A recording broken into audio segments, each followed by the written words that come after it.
Well, hello there everybody, this is the Heavy Metal Chemist again, coming at you with a kind of general interest video today, if you're into that kind of thing. I can get the camera to focus, come on, behave yourself. And what I'm going to do is kind of go over my field of chemistry and have a look at some of the sub-disciplines therein and a bit of background as to the whole how we interact with other people and how they interact with us and all this kind of thing. So I'm going to do this as kind of like a brainstorm / mind map kind of thing. So let's start with chemistry in the middle. So chemistry is an art kind of evolved out of alchemy. Around about the 16th, 17th century, people started performing more in-depth experiments, and ultimately we ended up with the science that we have today. But it's kind of broadened out now to the point where you interact with just about every other discipline on a fairly regular basis. Now, traditionally, chemistry had its three sub-disciplines, that being physical chemistry, organic chemistry, and inorganic chemistry. Now, those are how I was taught chemistry. So that's the kind of classical split. Inorganic being the study of non-living matter, or not the chemistry of carbon, basically. Organic chemistry being the study of carbon and the reactions of molecules containing carbon. And physical chemistry being the mathsy side of it that I'm not a huge fan of. And from these there are a couple of interdisciplinary things. For instance, physical organic chemistry is the interface between organic and physical chemistry, generally looking at how the structure of organic molecules influences their reactivity. And inorganic chemistry and organic chemistry, you've got the crossover being organometallic. There. I'm primarily an inorganic chemist, but I have dabbled in organic chemistry and done a bit of organometallic. And then there are kind of lots of other sub-disciplines that we can draw from this. Analytical chemistry is very important. This kind of draws upon all three of these, really. That's the use of analysis to look at molecules, understand their structure, chemical composition, and if you standardize things, you can do things quantitatively. So two kinds of measurements: qualitative, where you just get an idea of yes, no, or quantitative, where you can get a number out of it, and generally fairly accurate ones. Then if we bring in some of the other sciences, biology, we end up with an interface being biochemistry, which is the study of the chemistry of living things, that kind of thing. If we bring in engineering, there's actually two things I'm going to draw from this. One is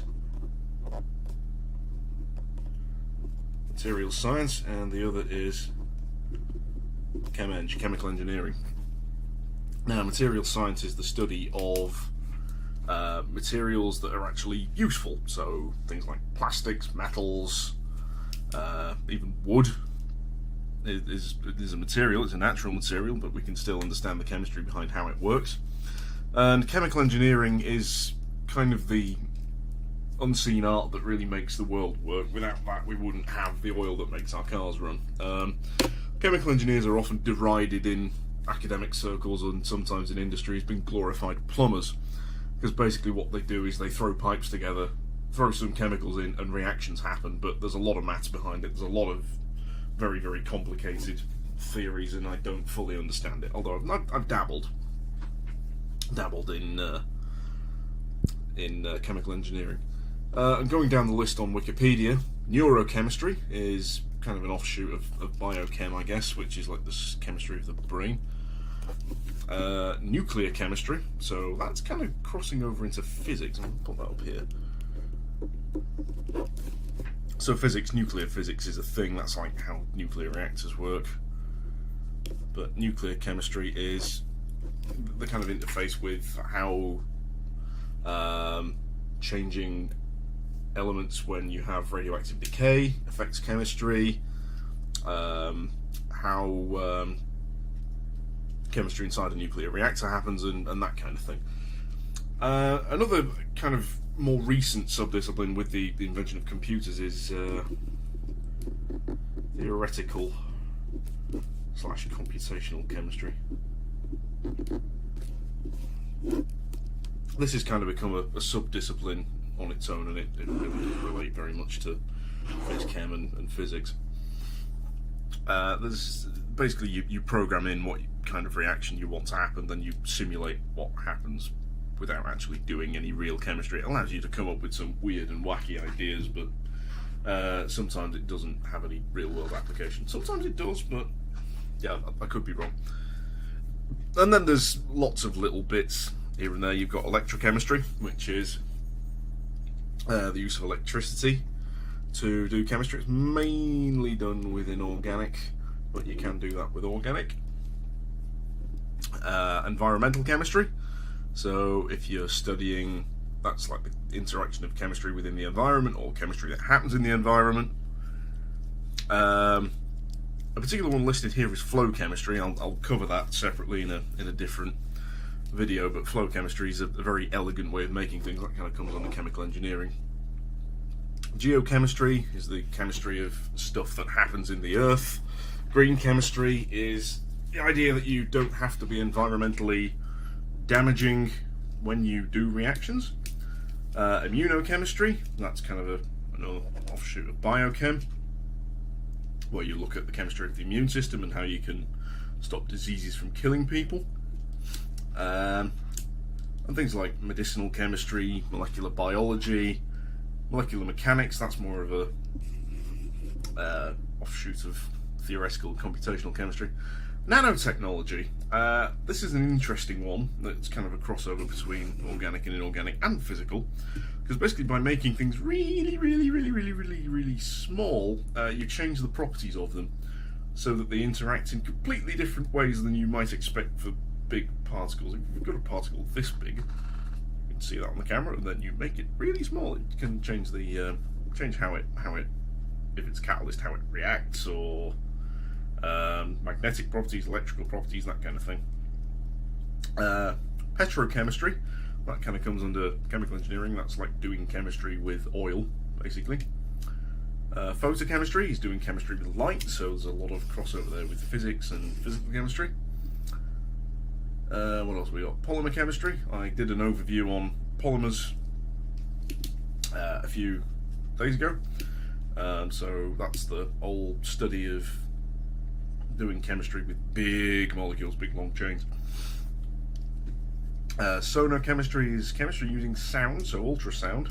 That's a thing unto itself. There's hundreds and hundreds of different disciplines in chemistry, but many of these have now gotten to the point where they have their own kind of sub-degrees almost. You can take degrees in various facets of this. I mean, aside from biology, medicine, physics being separate subjects, and engineering, chemical engineering's been a degree since kind of the 1950s and 60s, when that became a big thing. Biochem is a very big industry at the minute.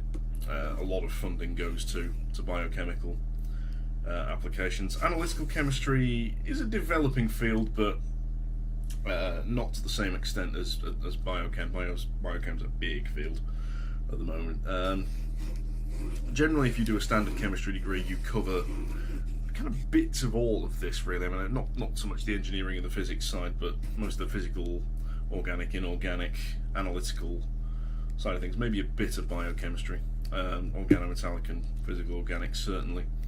Chemical engineering as a degree on its own has been around for a long time, as I said, but doesn't tend to include much chemistry. It's more the kind of engineering-y side of things, from what I've seen.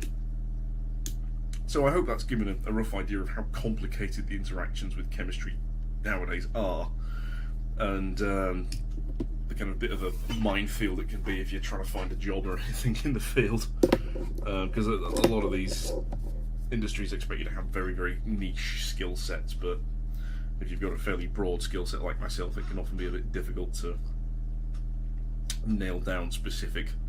You've got to have very, very specific experience for things, but ho-hum, such is the nature of life. Hope you enjoyed this video. Thanks for watching. Keep checking back, because I'll be uploading some more content on a day or other daily basis. Subscribe to the channel, like my videos, and yeah, thank you. Good night.